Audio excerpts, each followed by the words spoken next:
న్యాయం చేయాలని కోరుకుంటున్నాను నాన్న. నా పిల్లలకి నా కుటుంబం ఎంతో కష్టాలు పడి న్యాయం చేయాలి. భూమికి న్యాయం చేయాలి. న్యాయం చేయాలి. తప్పుడు సర్వే చేసిన అధికారుల మీద చర్యలు తీసుకోవాలి. తప్పుడు సర్వే చేసిన అధికారుల మీద చర్యలు తీసుకోవాలి. తప్పుడు సర్వేతో గిరిజన మహిళలకు అన్యాయం చేసే ప్రయత్నం చేస్తున్న అధికారుల మీద చర్యలు తీసుకోవాలి. తప్పుడు సర్వేతో గిరిజన మహిళలకు ఇబ్బంది చేసే ప్రయత్నం చేస్తున్న అధికారుల మీద చర్యలు తీసుకోవాలి. ప్రైవేట్ వ్యక్తి మనకు అన్యాయం చేయదు.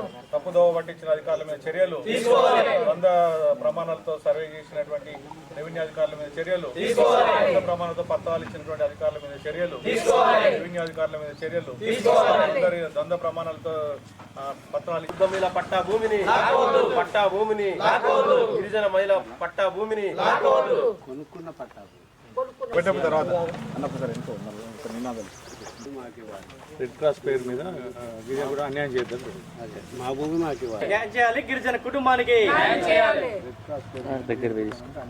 తప్పుడు సర్వేలతోటి గిరిజనులకు అన్యాయం చేస్తున్న అధికారులపైన చర్యలు. తప్పుడు సర్వేలతోటి గిరిజన కుటుంబానికి అన్యాయం చేస్తున్న అధికారులపైన చర్యలు. తప్పుడు సర్వే పేరుతోటి నేను పట్టా భూమి వాళ్ళు అమ్మితే నేను తీసుకున్నాను.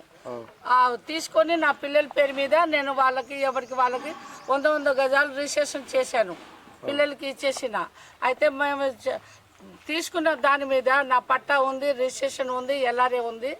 ఇవన్నీ ఉండగా మాకు వీళ్ళు రెడ్ క్లాస్ వాళ్ళు వచ్చి మమ్మల్ని బాగా టార్చర్ పెడుతున్నారు. మాకు ఈ భూమి రెడ్ క్లాస్ వాళ్ళది మీది కాదు అనేసి నన్ను టార్చర్ పెడుతున్నారు.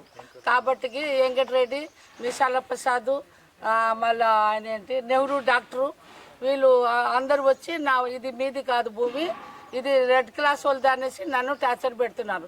కానీ నా దగ్గర అన్ని కాగితాలు ఉన్నాయి. ఎల్ఆర్ఏ ఉంది, పర్మిషన్ ఉంది, పట్టా భూమి ఉంది నాకు. అయితే నన్ను ఈ భూమి నీది కాదు అని నన్ను బాగా టార్చర్ పెడుతున్నారు. భూమి నాకే కావాలా, నాకు న్యాయం చేయాలి. 2002లో కొనుక్కున్నాను. 2011-12లో నాకు పర్మిషన్ ఇచ్చారు, ఎల్ఆర్ఏ ఇచ్చారు. అయితే నా పిల్లలు మేము బతకటానికి నా మొగుడు చచ్చిపోయాడు. నా పిల్లలకి పోషించుకునేటానికి నాకు చాలా ఇబ్బందిగా ఉంటే నేను పిల్లలకి పెద్దలు అయిన తర్వాత ఏదో ఉన్న దాంట్లో అక్కడ ఇక్కడ అప్పు చేసి నేను ఏదో చిన్న గోడ పెడుతుంటే నాకు వచ్చి అబ్జెక్షన్ పెడుతున్నారు. వీళ్ళు మీసాల ప్రసాద్ను, వెంకటరెడ్డి, మళ్ళీ నెహ్రూ డాక్టరు, మున్సిపాలిటీలో సీను అని పేరు వాళ్ళు వచ్చి నన్ను న్యాయం చేయాలి నాకు.